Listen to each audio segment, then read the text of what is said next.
ఓం గురుభ్యో నమ. మాతాపితృదేవతాభ్యో నమ. రత్నశ్రీ ఆచార్య రవికుమార్ ఆనంద్ సాగర్ మహారాజ్ గురుదేవులకు ప్రణామం. పరమతత్వానికులేశ్వరాయ గురుభ్యో నమ. మరి ఇప్పుడు ప్రతిరోజు కూడా ఆధ్యాత్మికత గురించి మనం గుడికి వెళ్తున్నాం, సహస్రాలు అష్టోత్తర పూజలు చేస్తున్నాం. మరి పూర్వం ఋషులు హోమాలు, యజ్ఞాలు, జపాలు, తపస్సుతో ఆధ్యాత్మికతనే కాకుండా దేవతలతో గడిపేవారు, దేవతలను ప్రత్యక్షం చేసుకునేవారు, మరి దేవతలతో మాట్లాడేవారు. మరి ఇప్పుడు కూడా ఈ కలికాలంలో కూడా మనం దేవతల్ని దర్శనం చేసుకునే శక్తి మనం సంపాదించుకోవచ్చు. అది దేని ద్వారా అంటే దేవతా ఉపాసన ద్వారా. దేవతా ఉపాసన అంటే దేవతకు దగ్గరగా ఉండి తపస్సు చేయడం, జపం చేయడం, హోమం చేయడం, ఇటువంటి కార్యక్రమాలు చేయడం ద్వారా మనం దేవతకి దగ్గరగా ఉండవచ్చు. మరి దేవతకి దగ్గరగా ఉండడం వల్ల మనకు కలిగే లాభాలు ఏంటంటే, మరి పూర్వం ఋషులు ఎలాగైతే వాళ్ళ కామ్యాలు, వాళ్ళ కోరికలు దేవతల ద్వారా ఎలాగ తీర్చుకునేవారు, మనము కూడా అదేవిధంగా ఈ యొక్క అమ్మవారు కానీ స్వామివారి యొక్క ఉపాసన ద్వారా తీర్చుకోవచ్చు.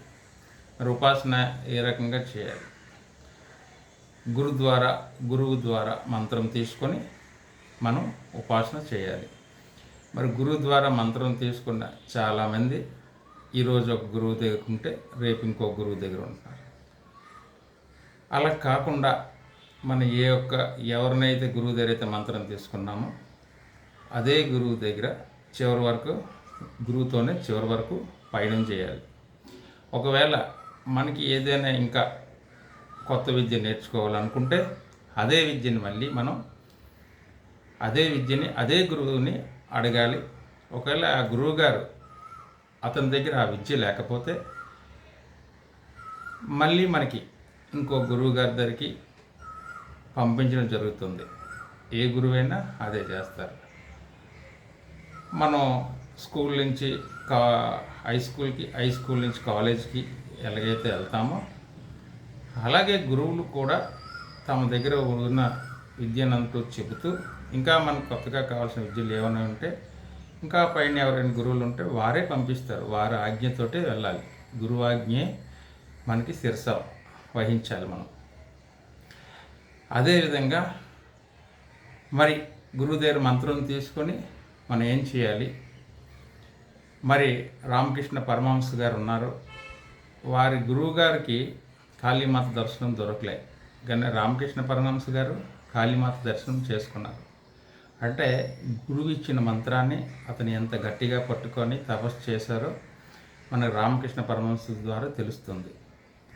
మనం కూడా అదేవిధంగా ఒక గురువుని దగ్గరికి వెళ్ళి ఒక గురువుని ఎంచుకొని అతని దగ్గర మంత్రం తీసుకొని ఆ మంత్రాన్ని కానీ మనం జపం చేసినట్టయితే తప్పకుండా మనకి దేవతా కటాక్షం కలుగుతుంది. మిగతాది రెండవ భాగంలో చూడండి. ఆధ్యాత్మికత అంటే ఏంటి? మనం భగవంతుడికి దగ్గరగా ఎలా ఉండాలి? భగవంతుడితో మనం ఎలా ఉండాలి? మనం ఎలా ఉంటే భగవంతుడు మనకి కటాక్షం కలిగిస్తాడు, దర్శన భాగ్యాన్ని ఇస్తాడు. తెలుసుకుందాం. ఓం నమ శివాయ. ఓం నమ శివాయ. హర హర మహాదేవ. శంభో శంకర.